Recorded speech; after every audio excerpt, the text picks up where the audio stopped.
जब दंगल आपको ऑफर हुई थी तो जब कहानी सुनाई गई जिसमें था कि जो कैरेक्टर वो बहुत मोटा बूढ़ा होगा, है, मोटा है, बाल सफेद हैं। हाँ। तो आपने कहा कि ऐसा लगता है कि सलमान और शाहरुख ने मेरा करियर बर्बाद करने के लिए ये कहानी भेजी है।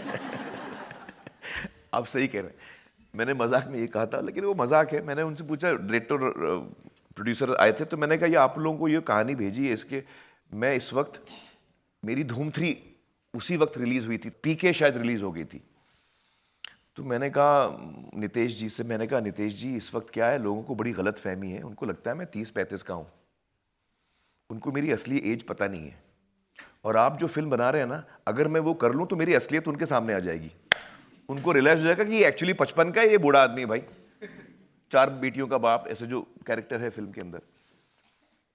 तो इसलिए इस लिहाज से मैंने एज अ जोक कहा था कि यार आप लोग आपको सलमान शाहरुख ने तो नहीं भेजा कि यार उसको दंगल तो फिर उसको आउट कर देते हैं, इसको हटाओ यार। तो एज अ जोक। लेकिन आपको क्या वाकई में कभी लगा नहीं कि ऐसा रोल करके जिसमें आदमी बहुत दिखने में बहुत अच्छा नहीं है, उम्र ज्यादा दिख रही है, जी, मोटा है, बेटियों का बाप है, ऐसा रोल करके जो हीरो की इमेज है उसको नुकसान होगा? जी, मुझे ये डर था। और तभी मैंने नीतीश जी से भी कहा कि हम एक काम करते हैं कि यार मेरी स्टारडम ऐसा ना हो कि लोग देख के शायद अब इतना मोटा हो गया है, बूढ़ा लग रहा है, मेरी स्टारडम में शायद कुछ असर आए। एक इंसान सोचता है, तो मुझे भी डर था ये शायद हो। तो मैंने उनसे रिक्वेस्ट की, मैंने कहा आप ये फिल्म 5 साल बाद बना दीजिए, 7 साल बाद बना दीजिए। तो वो तैयार भी हो गए, उन्होंने कहा मैं आपके लिए रुकूंगा क्योंकि मैं चाहता हूं कि आप ये फिल्म करें। लेकिन चक्कर क्या है ना रजत जी के, जब कोई कहानी मेरे दिल को छू लेती है ना, मेरे खून में उतर जाती है। और इतनी अच्छी कहानी थी और उसका थीम इतना अच्छा था। हम अपनी बेटियों के बारे में बता रहे हैं कि हमारे देश में जो बच्चियां हैं उनको हमें गलत बर्ताव नहीं करना चाहिए, उन्हें हमें वही चीज़ें देनी चाहिए जो हम अपने बेटों को देते हैं। तो वो उसका मैसेज इतना अच्छा था, उसकी कहानी का जो इतनी अच्छी कहानी थी। तो मुझे लगा कि यार अब मेरा करियर ख़त्म होएगा तो हो जाए।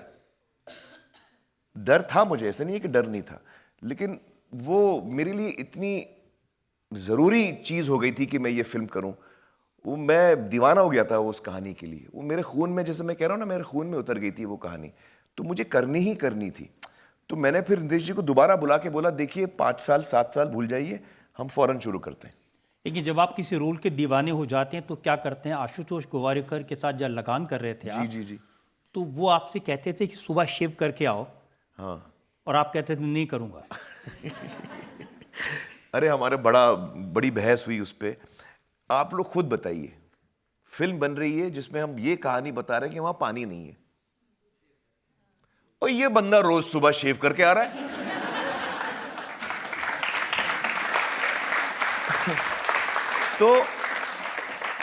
तो मैंने आशु को बोला, मैंने आशु यार पब्लिक बोलेगी कि अब चलो पब्लिक तो बाद में, मैं बोले हमारे जो गांव वाले हैं जो मुझे रोज सुबह देखते हैं, वो बोले कि भैया भुवन तुमको ये पानी कहां से मिलता है जो तुम शेव करके आते हो, हमें भी बता दो कौन सा कुआं है भाई। तो मैंने कहा ये इलॉजिकल चीज है। और आशु ने कहा देखिए मैं लॉजिक में नहीं जा रहा हूं, मुझे आप ऐसे अच्छे लगते हैं, तो वो सब मैं सोच नहीं रहा हूं, आप प्लीज यही करिए आप। तो मैंने, अब डायरेक्टर जो बोल रहा है मैं करता हूं। लेकिन कमाल की बात यह है कि आज हम ये बात कर रहे हैं, लेकिन फिल्म देख के किसी ने ये बात नहीं कही कि आप रोज शेव कैसे कर रहे हैं, वहां तो पानी नहीं था। ये किसी के ध्यान में नहीं आया। तो एक्चुअली आशु करेक्ट था, मैं गलत था।